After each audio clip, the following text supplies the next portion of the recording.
Hello, and I want to thank you for taking the time to go through these videos.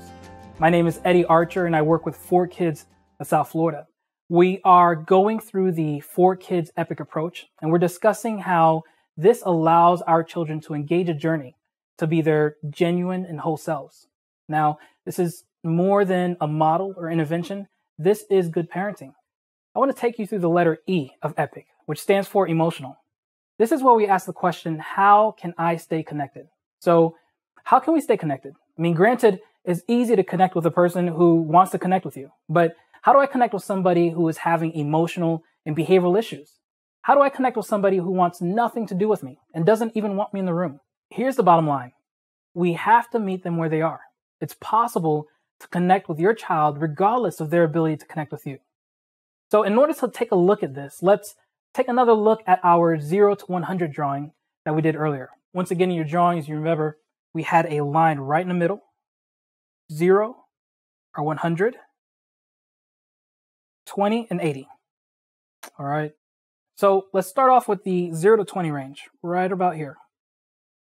And remember, this is our strong self-will connection. So connecting is both simple and it comes very naturally. The thing we want to remember is to build capacity for our kids to learn to connect. The longer they live in connecting with you, the easier it will be for them to repeat it. So practice eye contact, practice holding a conversation, play games with your child, learn to be silly. It's my hope, it really is my hope that every one of our parents will learn to develop a hearty laugh, a laugh that shakes the ground, that allows you and your child to feel completely free. Now let's move on to the 20 to 80 range, right around here. Now remember, this is our spotty cell phone connection. So we have to have patience and get creative with our attempt to connect with your child. So here's some shortcuts that I recommend. 1, learn to say yes more. Create situations where the end result is you saying yes. Here's an example.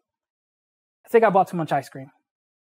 The child looks at you and say, well, can I help you with that and take some ice cream? Yes, you can. That opens a door to allow you to connect with them. Here's another way. Learn to give your child a win.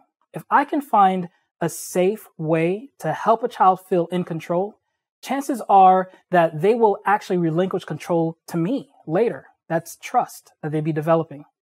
Another key thing to keep in mind here is to name their emotion, name the reason for their emotion, and then validate the reason through connection.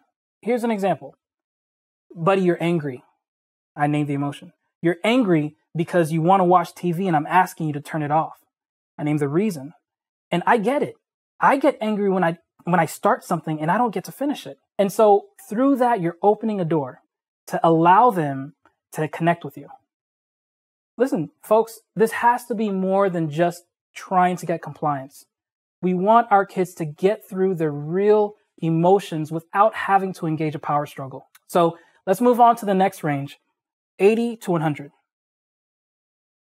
And here we know that this child is out of control. They're out of control of the situation, but also of themselves. And they're pushing us away and they want nothing to do with us. Remember, at this point, there's absolutely no cell phone connection. So what we have to remember here is to meet them where they're at. One of the biggest and best tools we have is to learn to sit in pain with your child. You may not have a solution. You may not have a resolution, but being present and being there is deeply meaningful and deeply therapeutic.